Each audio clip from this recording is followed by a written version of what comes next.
Hello again, it's Tim Spector of the Zoe COVID study giving you this week's update. And after flying close to 100,000 cases, I'm pleased to say that cases are now dropping, and we're going to be discussing whether that's going to be long-lived or not. And for those of you who've been giving us all their information about booster doses, we've got some exciting information to share with you about side effects. And finally, we've also got a new feature which we're going to be introducing in the app about other respiratory infections, so the other viruses and colds that you're getting, to help us distinguish between a cold and COVID. Now, let's get on with this week's data.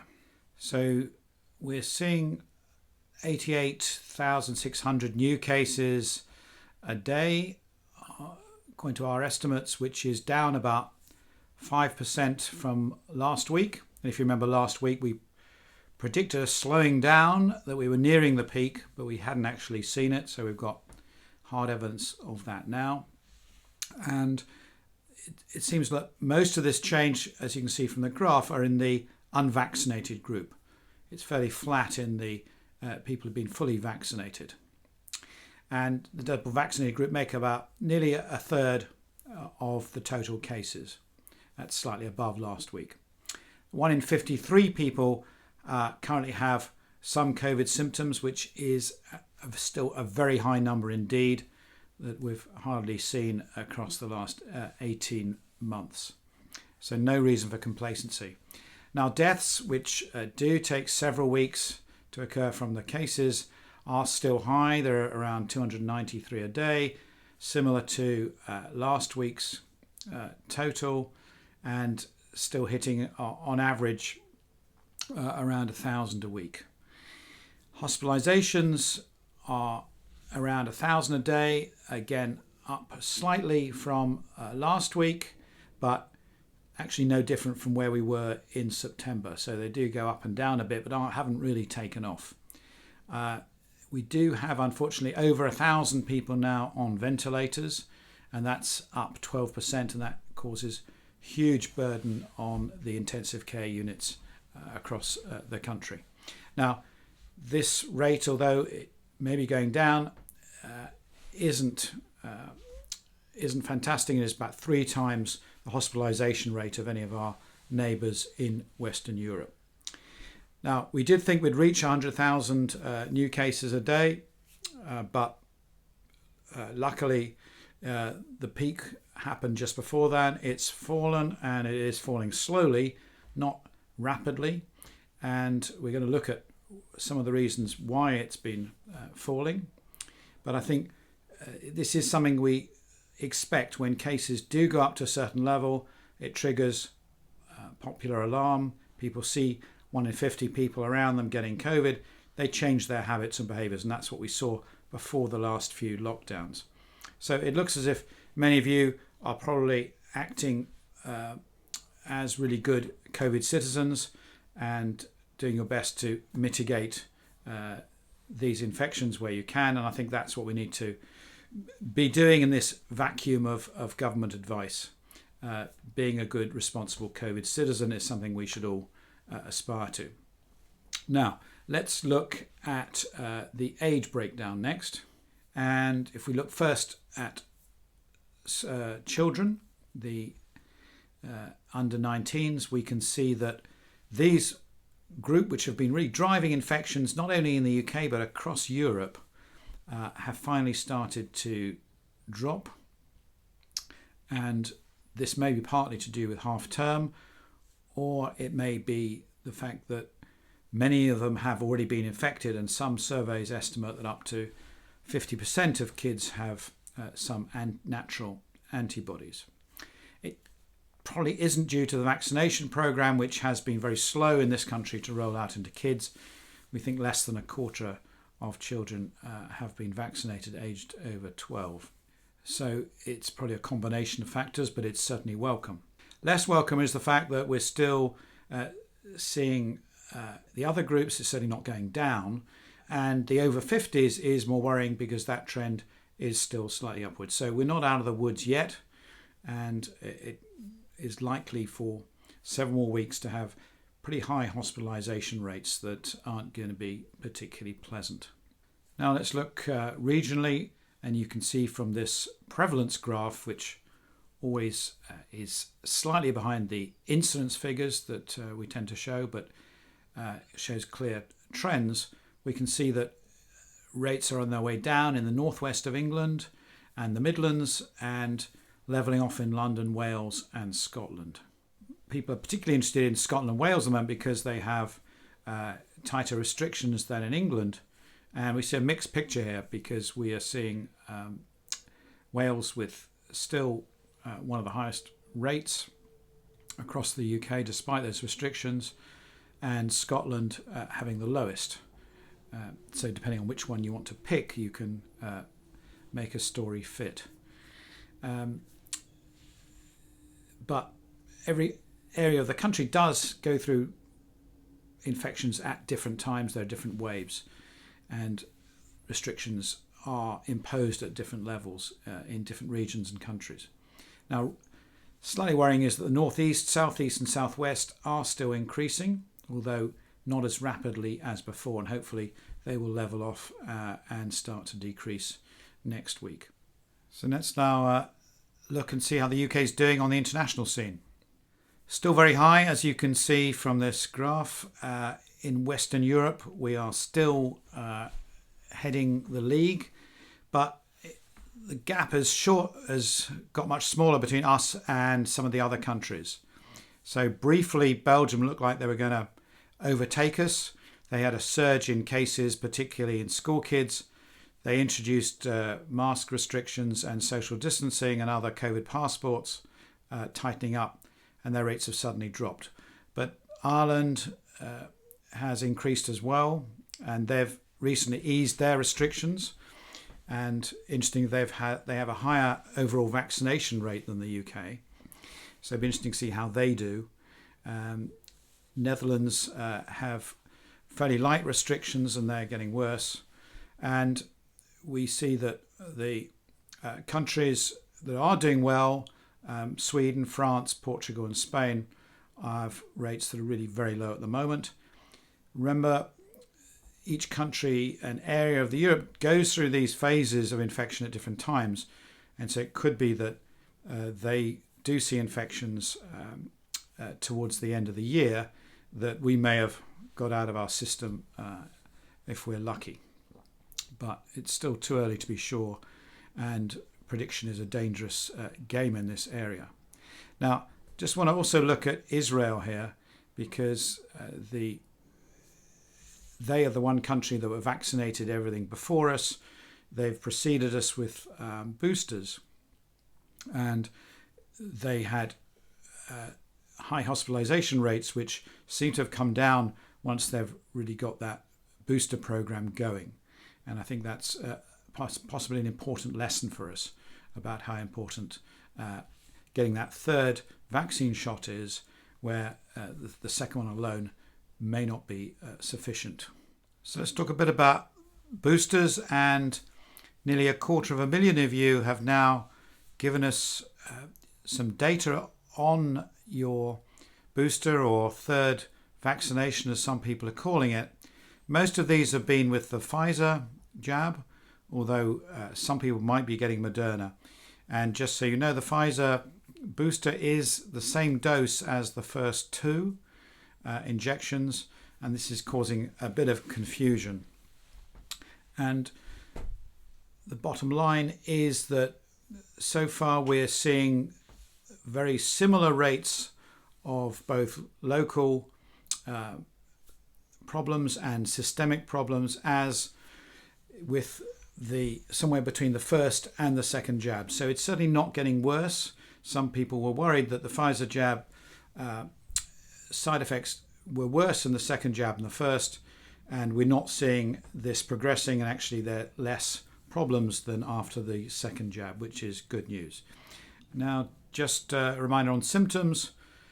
There are plenty of infections around, lots of colds at the moment, and of course it's over 576 days.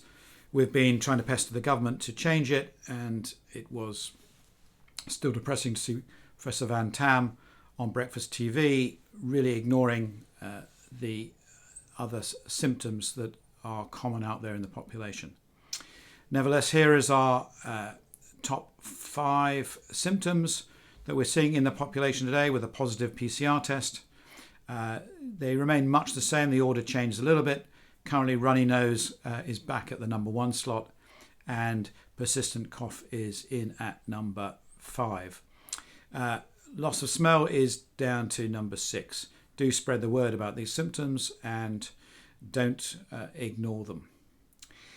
Now, let's talk about the other new area, exciting area I wanted to share with you about non-COVID respiratory infections, which you've been helping us with. And as you know, it's things like colds and flu.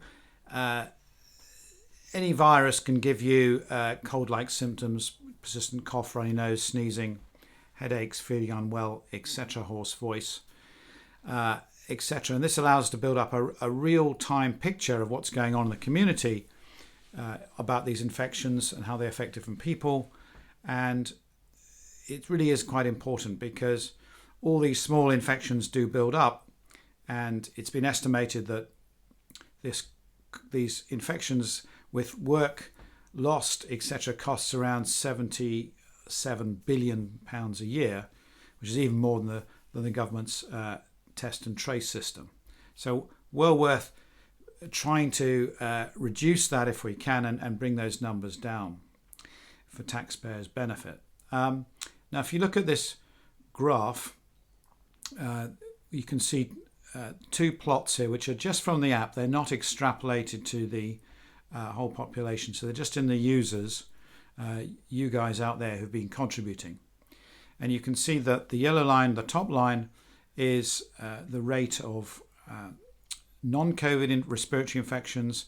And on the bottom, the blue line is the rates of COVID that have been proven by lateral flow or PCR.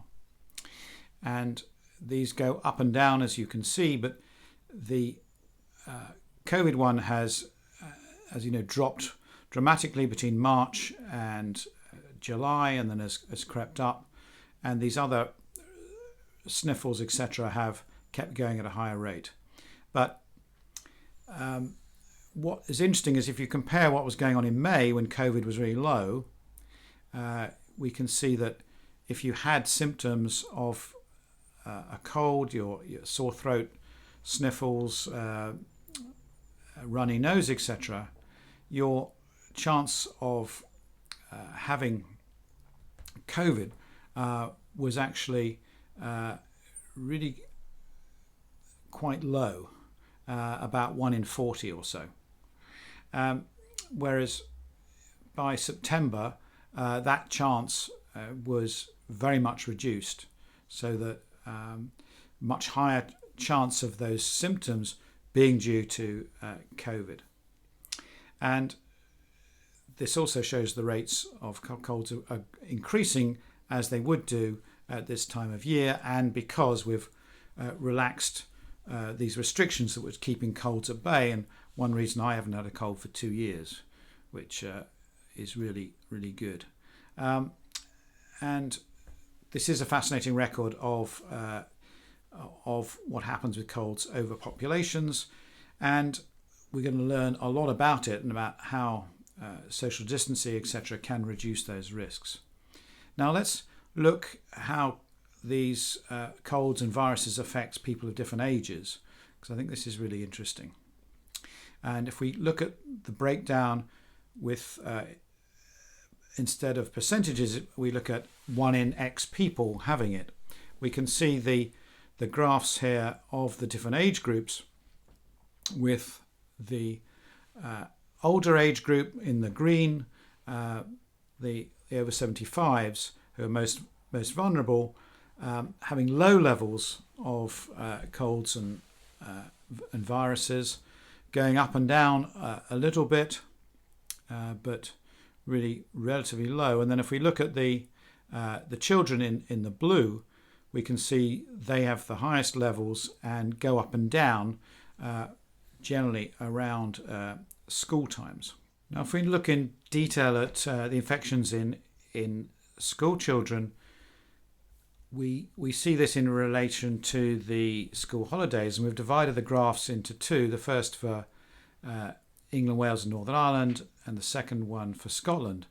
And we can see that Scottish schools that have slightly earlier school terms and times experience these peaks and dips slightly earlier than in the rest of the UK, which fits in exactly with this real big effect of schools being the source of a lot of infection here, and nicely demonstrates why we get these outbreaks, which traditionally come back when schools go back from long periods of time away. There's always a surge of cases, and this is just very much what we've seen recently, and we're seeing it around the world as not necessarily problematic in the kids, but then they spread it to their parents and then their grandparents in those family groups. So obviously, if you could control the transmission within schools, you would reduce a lot of these effects. And as we know, in the UK, most children are unvaccinated, unlike other countries where their vaccination program in kids has progressed faster. This analysis does show how many colds are out there, and how some people may be right in thinking this is they're getting the worst cold they've ever experienced because of our lack of exposure over the last couple of years. And it's also important to realise the difference between seasons. So back at the end of July 2021, we were seeing 1 in 1,140 in people were getting a new cold back then, and this is now increased to about 1 in 480 in the overall app population, which is less than it would be generalised to the population, and because we have less children. But just for comparison, this compares to 1 in 2,600 experiencing COVID in our app population. So there are currently many more cases of colds than COVID, as you would expect, but that is going to change as these two conditions fluctuate. So by tracking both colds, flus and COVID, we can start to build a much better picture of what's going on. And so it's really important that you keep giving us this amazing data that you've been logging for us. And even if you don't think it's COVID, it's going to be fascinating information that's going to really help us in the future separate out all these different viruses that make our life a bit of a misery.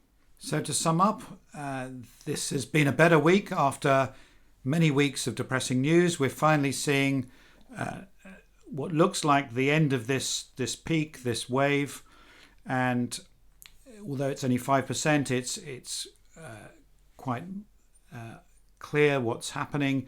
It matches the other surveys going on. It matches the modelling generally that this should see us to the end of the year, this decrease, that it's run its course. Certainly not out of the woods yet. We have really high numbers compared to other countries, and our hospitals are still pretty full, so there's not much wriggle room here at all. But array of good news, and the way we can keep things going in this right direction is from all of you continuing to be good